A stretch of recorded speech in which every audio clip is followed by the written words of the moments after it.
How are we doing today? Pretty good. What we got here?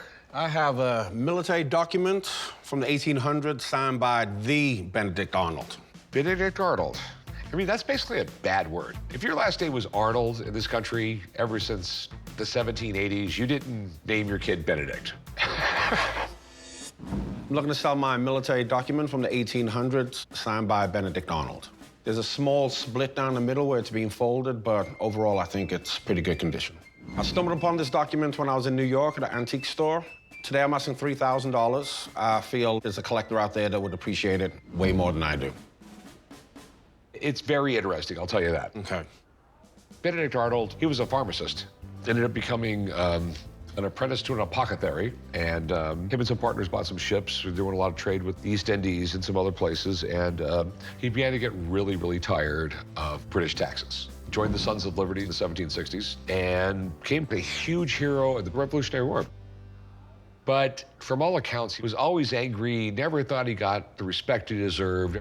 George Washington made him basically in charge of Philadelphia. He started living a very lavish lifestyle, ended up marrying a woman. Her family were loyalists, and eventually he started taking money from the British and became a spy. He was going to hand over West Point to the British. We ended up finding out. He had to flee to England. He thought he'd go over there as a hero. Everyone's going like, yeah, you helped us out a little bit, dude, but we still lost the war, and you're a traitor. So more or less went off into obscurity in England, and his name became a cuss word in this country. So we have, okay, basically we got a document here. It's like transfer paperwork, but I'm just puzzled by the date. I mean, it's possible he was still alive when this was written. Have you ever had this looked at by anybody? No, I seen the name Benedict Arnold, hoping it's the same Benedict Arnold. Okay. Well, how much do you want for it? $3,000. I'm sort of confused. I don't think it's that Benedict Arnold, but I just can't imagine anyone in this country being called Benedict Arnold. Can you just hang out for like 15 minutes? Let me get my document guy down here. It's just really odd. Okay. All right, I'll be right back. So Benedict Arnold, he went from being a traitor to a traitor. This is a document you called me about? Yes, this young man right here has a military document signed by Benedict Arnold. Okay. Well, Benedict Arnold was one of the great American heroes early in the American Revolution. Yeah, so he was a hero, but then he was a traitor. After that, he just went back to England, right? Well, actually, he was commissioned in the British military and came back to Connecticut and burned down a couple towns. But I don't think this is him. The year's not right. Is this his kid or something like that? So during that period of 1777 to 1780, Arnold was a hero. And there was a family in New York with the last name of Arnold who wanted to honor the new American hero. So they named their son Benedict. So I don't think this is from Benedict Arnold, the famous traitor. This is from somebody who was named after the famous traitor. This man did accomplish a lot in his life. He was elected a congressman from New York despite his unfortunate name, and he did become a brigadier general in the state militia. So despite the handicap of his name, he still became something in his lifetime. Okay, different. Is it worth anything? $50 is a curiosity, I think. All right. Thanks a lot, man. I really appreciate it. All right. Thank you. You're welcome. All right, so $3,000 is not going to happen. No.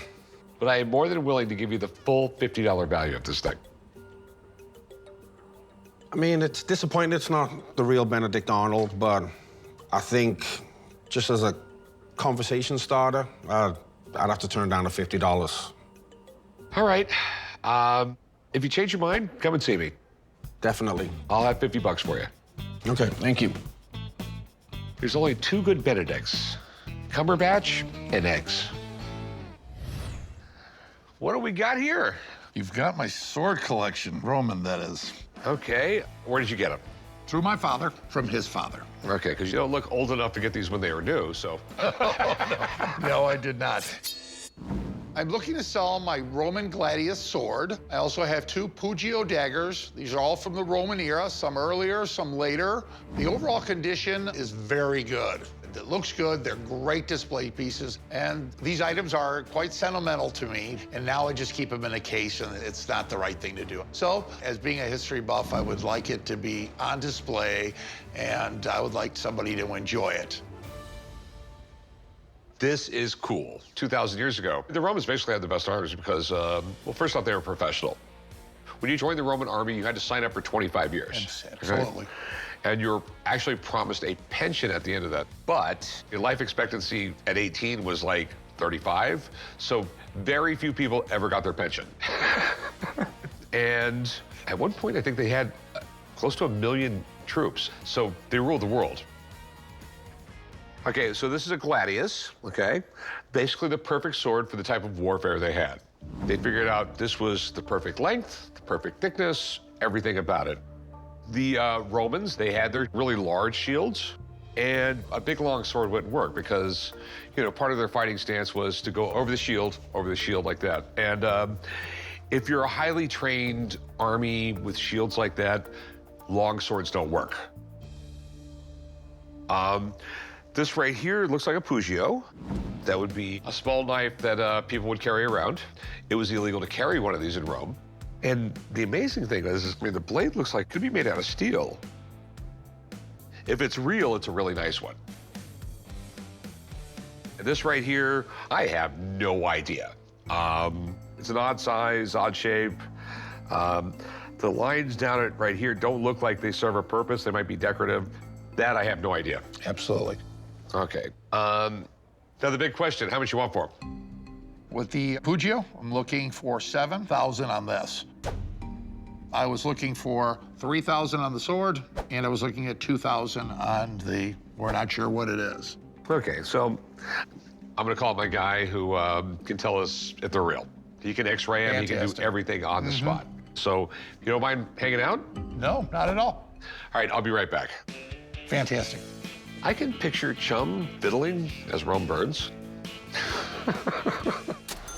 What do we have today? Gladius, Pugio, something. Thing? I have no idea if they're real because I know there's 1,000 fakes for every real one. Close to that, absolutely. Even though they made 1 million of these, there were a lot of fakes. So, yeah, we've got 3 different varieties. Of course, the gladius. I mean, that is the go-to weapon of the Roman military. Everyone had one. This is a Republic-era Pugio, so 1st century BC. This is the late-era Pugio. So this started about 2nd century AD to about 4th century. So this replaced this. Do you think they're real? We can find out. I'm gonna test this one first. So this is an XRF. It shoots a little beam of X-ray, tells me the metal composition.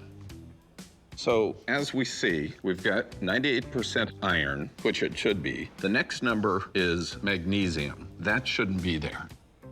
Strike one. Strike one. Shall we try the gladius? Okay, so now we're at 98.2% iron, and our magnesium is down to 0.5%. I'd like to see it a little bit lower than that, but with everything else that I'm seeing on this, I think this one's fine. Okay, fantastic. And This Pugio. guy, yeah. Wow. Chromium, bad. Ah, Magnesium, bad. bad. Yeah, just too many strange trace elements. So these 2 are fakes. What is the gladius worth?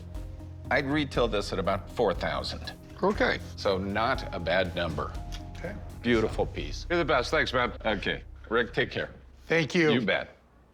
Okay, so no on the Pugios. Okay. The gladius. You're asking $3,000 for it. I'm thinking like more like 1,800. You have to realize it's my only one that was real. I'm stuck with, Rarely does someone walk in the shop and say, hey, do you have a gladius? I get it. I get it. What's your best price? 25. 21? Why don't you do 22.50? Call it a day. Let's just call it 2,200 even. All right, you win. All right, sweet. I'll meet you right over there. We'll do some paperwork. I'll get you paid. Sounds good. Thank you. I'm so gladius I bought this. What's up, chum? Just got this cool fire opal. Came in the mail. Fire opals in general are rare, but this one is extremely rare because it has a white opal inside of it. Let me take a look at it. Be careful. Different? I mean, we do sell rocks here. We should try to buy it. You seen anything you like? This is interesting. This is a fire opal, which is a kind of translucent opal. Let's give this guy a call. How you doing? Good, how are you? Thanks for sending your opal in. I just opened it up. I got my boss, Rick, here with me taking a look at it. Hi, Rick. How's it going? You sent your stone in. Where did you get this? My wife makes crystal necklaces, and so she gets into a lot of crystal shows, and she came across it. I thought it was so cool, I just had to have it. I mean, the word opal itself just means precious stone. An opal gets its weird colors of the rainbow. Basically, silica seeps through the earth, starts settling into certain types of rocks. So you'll have clear all the way to black, and then you have those rainbow colors going through it. Now, this right here, yeah, it's definitely odd. You have igneous rock on top of the opal, okay? You have a translucent opal around it with a bad whitish opal in the center of it, and has inclusions going all the way through it. But basically, those are fractures going all the way to the surface. So if you tried to cut the white opal into a stone and polish it in a ring, it would probably fall into a lot of pieces.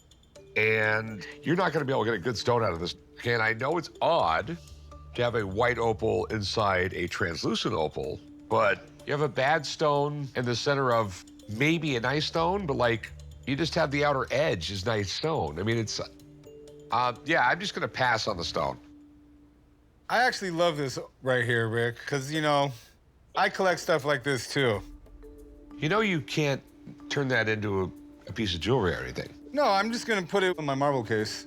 You have a marble case? I do. I have a marble and mirroring case. I collect glass, Rick. Okay, I had no idea. I really am interested in this, and I would be a buyer at $200 for my personal collection. I really need to get a little more than that. I paid more than that for it. How about 300? How about 350? I can't do 350. How about 310? That's gonna be top for me. I think that's pretty cool. I'll sell it for 310. Right on, and you can know that this is gonna go to someone who is gonna love showing this off. Absolutely. All right, I'll get you paid and send a check over. Thank you. Sounds good, thank you. That's how you close a deal, Rick. I do love shiny things. Good thing he's got a marble collection because he's making me lose mine. Hey, how's it going? Hello, good, going well. What do we got here? We have a letter in the hand of Impressionist artist Claude Monet from 1891. Okay, well, show me the Monet. I'm here at the pawn shop today to sell a handwritten letter by Claude Monet. I bought the letter in 1990 at an auction, and it's been framed on my wall ever since. I loved having it, and I'm downsizing my collection, and my kids don't want it. I'm hoping to sell the letter for $8,500 today because of who wrote the letter, who it's written to, and interesting content. I'd say definitely cool. Claude Monet was born in 1840. By 1860, he was a struggling artist. Him and some other artists started the Impressionist movement, which was not well received at the beginning. Degenerate art, they called it. Yeah, they just criticized their artwork left and right. But Monet, Renoir, all these guys, while the art critics were criticizing their work began to sell. And it began to sell well. And eventually, the art critics never said they were wrong. They just started appreciating it. So, I mean, have you ever had this translated? Yes, it's written by Monet to Gustave Geoffroy 129 years ago now. They were longtime friends, and in this letter, he's angry. He said, "You forgot all your promises, and I don't know what you have against me, and, you know, don't dare ask to come out to Giverny, to his home." Very intense. He was definitely angry. Okay, it looks a little odd the way it's written, actually. You know, they're drawing with a pen with a nib. They didn't have ballpoint pens. It was a metal tip on it, and usually it pushed into the paper, and I don't see that here. Well, it bleeds into the paper. Okay, it just seems a little odd to me. How much you want for it? I'm looking for $8,500 for it. Okay. Do you mind if I have someone check it out? No. Give me a few minutes. I'm gonna give someone a call. I'm gonna get them down here and take a look at this, all right? Great. Yep. I'm completely happy with him bringing an expert in. I know it's authentic, and I hope that he agrees with me on the value. Well, here's the Monet, or the money. I know you'll find this odd. He's one of my favorite artists. I've seen a lot of his work. I always picture you as a guy with dogs playing poker. Tell me about the content, if you can. Yeah, so it's a letter that's written to Gustave Geoffroy.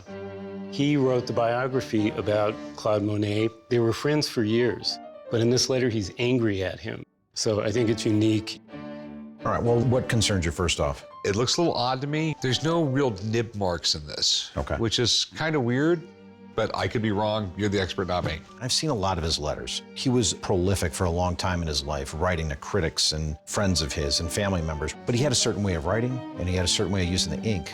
You know, once we get in here and take a look at this under magnification, I can get an idea what we're looking at.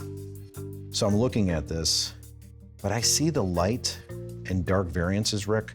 This ink is pretty bright here. It's really nice. You just tell he's starting to run out. He keeps going, keeps going. He redips here. Light, dark, light, dark. It's pretty consistent. There's no doubt about it. This is definitely live. So he just had a really light hand? Yeah, at times he did. And I think you'll see from the examples, he just let the pen write for him. He didn't press too hard, so you didn't dispense a lot of ink too. Okay, so you think it's real? I do, absolutely. Okay, so what do you think it's worth? Well, with that said, he still does have pretty good value. His works are obviously shown throughout the world. The content is good. The problem is, I think the marketplace has seen a lot of this stuff. So with that said, put the value right at about $4,000. Okay. Thanks, man. All right, good to see you. Good luck with Thanks. that. Great piece. Yep. Thanks. All right, so what's your best price on it? I'd go 5. I'll give you $3,000 for it. What about just going like 4? No, that is tops. I won't go a dime higher. $3,000 any more would make 0 cents for me. 3,500. I'll tell you what, I'll give you 3,100. I shouldn't even do that. I'm ready to pass it on to somebody else to enjoy it. All right, we got a deal. I will meet you right over there. We'll do some paperwork. I'll get you paid. Great. I'm in the Monet. Is there a Chris here? I'm Chris. Rick from Vegas. Rick, welcome to the record parlor. Incredibly super cool place, but where's the arcade games? There's a little door to the left, a red door, through the bathroom that will lead you to the electromechanical champagne lounge. Through the bathroom. Through the bathroom. Okay, I'll go take a look. Come on, Corey. Yeah, it's, like you said, a bathroom. A little bizarre. Whoa, this is cool. Look at this place, dude.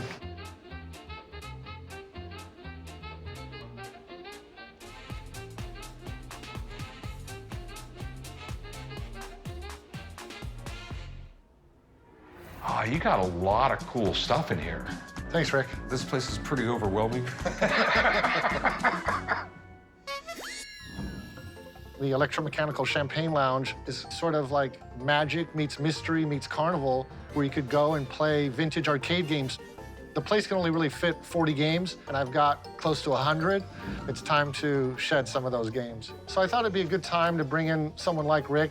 My hope today is that he comes in and maybe finds a game or two or one of the props or pieces of art that stand out and he may want to purchase. Like I said, it's really cool. Where do you want to start, Pops? Well, this right here, is this an original bandbox? The original bandbox has been completely restored. What does this thing even do? This is more or less an attachment to a jukebox. You'd play a song in a jukebox, and it would switch this on, which has the world's tiniest band in it. Okay, I'm still not understanding what it is. Can you show him? Sure.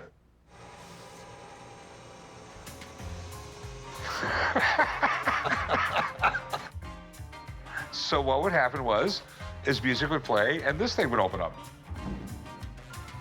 You can understand why they stopped making them, all right? But it's kind of funny and cool. Yeah, it works great. I think it's amazing. So how much you looking to get for it? I'd like to get 10,000. Okay. So now that we've seen the tiniest band, I mean, there's a lot of cool stuff in here. Let's take a look around. Okay. So Rick seems interested in the Chicago bandbox. I think it'd be a nice piece for his shop. We'll have to wait and see. Huh, Funland. This is pretty cool. So this is your little shooting gallery right Yeah, here? we gotta have a few shooter games. These are really cool. They were great money makers. Yeah. And the reason why is like, you know how kids are. They put their nickel in, now your buddy's got to beat your score, and they do it over and over again. I mean, these things were like $200-300 when they were brand new. Yeah, some of them I think started like $250, and they'd make a couple $100 in a month. So they did very well. What really fascinates me with these is that some of these are real gun stock. I mean, it's like real wood. It actually sort of feels like a gun. It's not plastic. I mean, yeah, a lot of these shooters, they're real 22s. They've just been welded shut. And everything. Exactly. Yeah, that's a real rifle stock they put on it. It was made to be reliable, a little bit flashy, and make a business owner money. Right. And overall, I mean, it's pretty funny. It had some fun graphics on it. So where'd you get this one at? Yeah, most of these came out of Chicago. So what's the deal with Chicago and these like games and stuff? It seems like almost everyone I see comes out of Chicago. Basically, by right around 1900, Chicago was the biggest manufacturing city in the United States. Some coin-operated machine companies popped up there. That was sort of like the hub for it. That's why probably 80% of the machines are made around Chicago. So, does it work? This one works, yeah. Give it a shot, Pops. Yeah, I'll show you how it's done, son. I'm sure you will.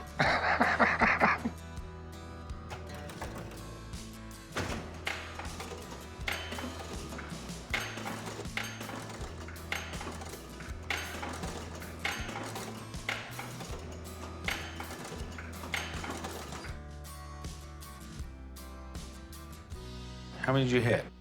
3,000. That's very good. So what, I need to beat 3,010?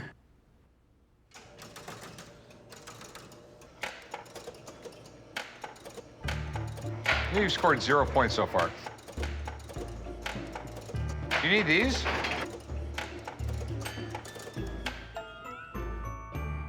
You scored 450 points. You're obviously better at the antique shooting game. So how much you want for it? $1,500. Okay, I'll keep that in mind. And what is that?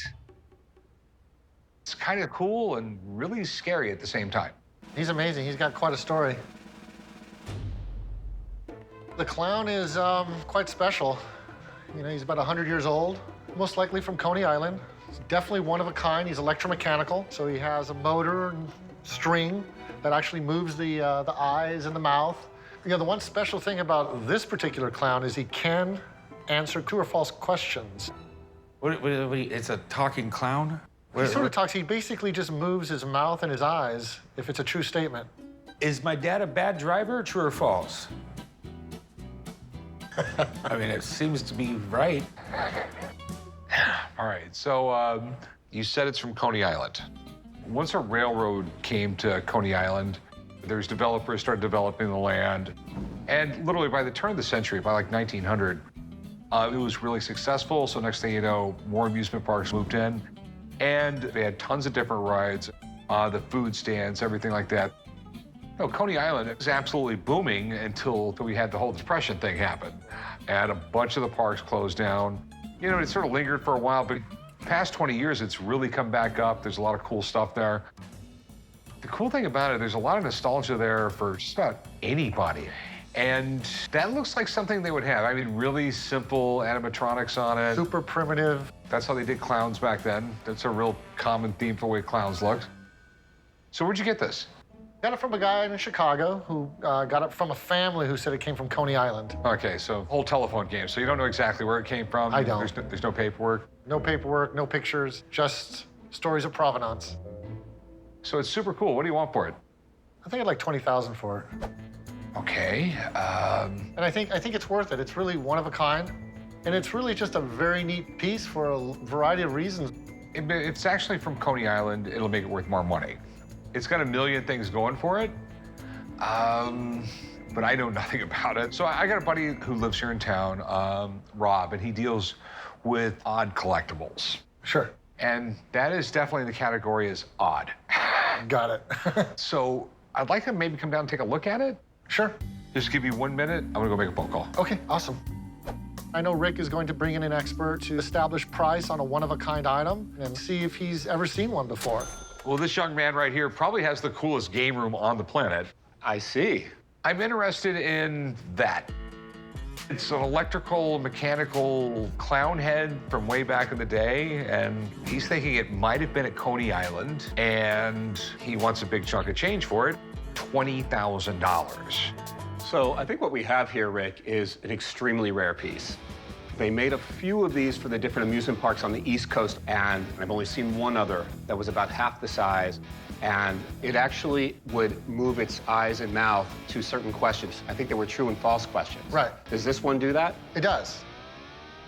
What do you think about it? It's really rare, but whether or not it came from Coney Island, that's a difficult call. There were a few other parks that it may have come from, but if I had to venture a percentage guess, I'm saying 80% it came from Coney Island.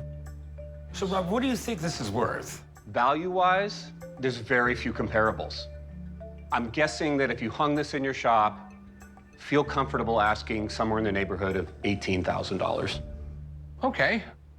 Well, thanks, man. Nice to meet you. Nice to Great meet you. place you have here. Thank you very much. All right. Thanks, guys. I'll see you soon. Can I afford you, true or false? Clearly it's no. Okay, so the Bunland rifle game, you're wanting $1,500, and the bandbox, you want $10,000. That's right. And the clown, you're wanting 20. Okay, so let's start off one at a time. We have the bandbox. You take $6,000 for it.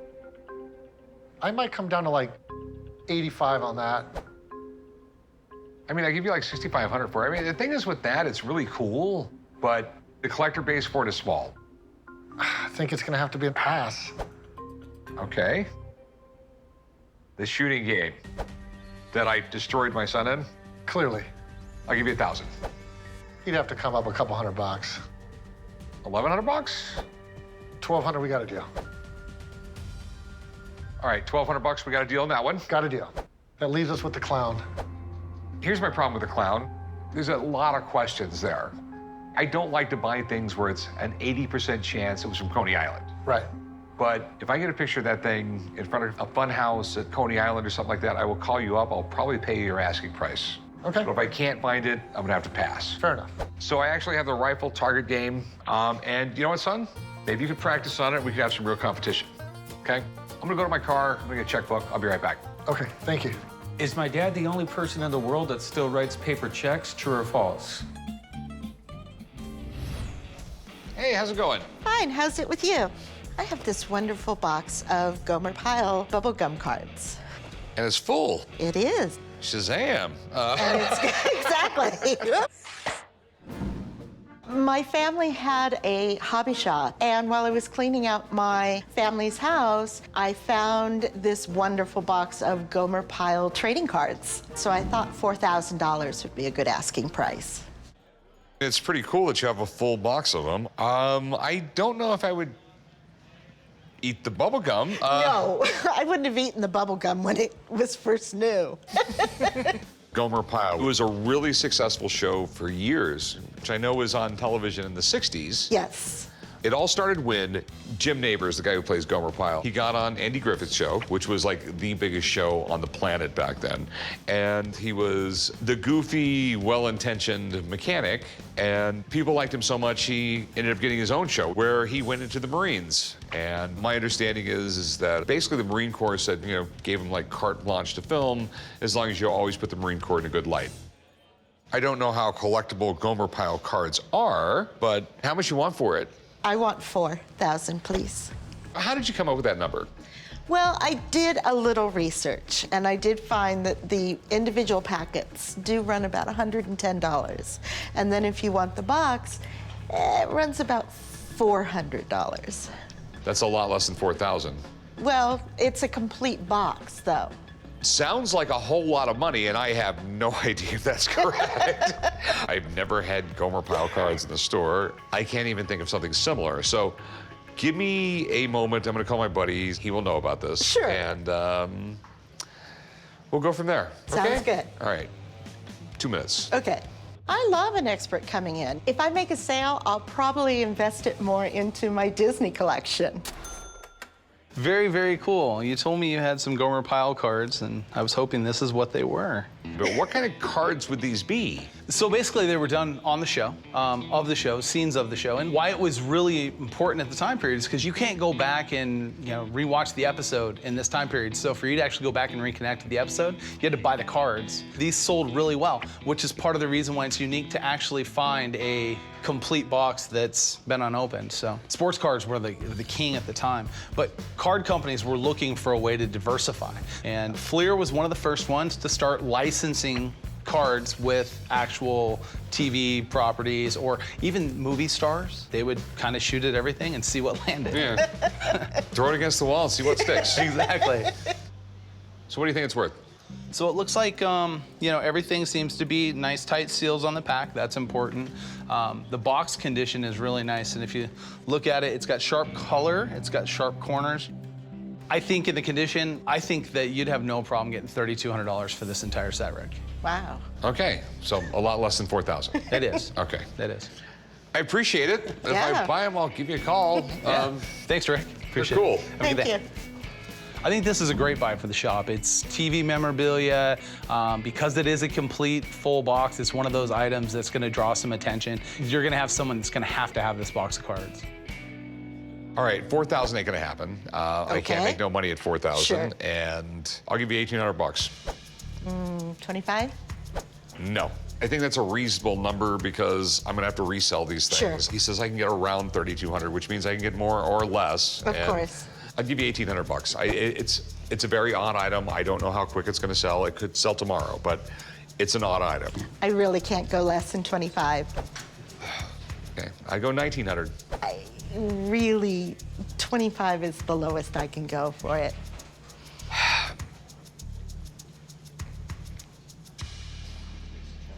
If you change your mind, come and see me. I certainly will. Thank you. Okay. Win some, you lose some? I thought $1,900 was too low. I'm gonna keep the trading cards and leave it in my collection. You guys buy old military electronics? Oh, yes, I do. God, it's cool. You know anything about it? It's a radio detection, I don't know, it's like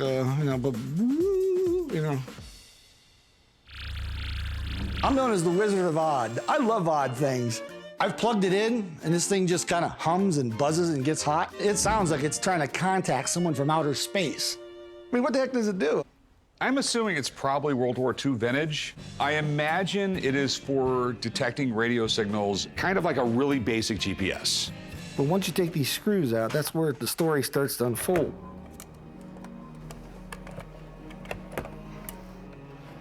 Back in here, there's some paperwork. And it says it's from USS Eldridge. Really? Whoa. October 24th, 1965, naval auction. One Navy radio, USS Eldridge.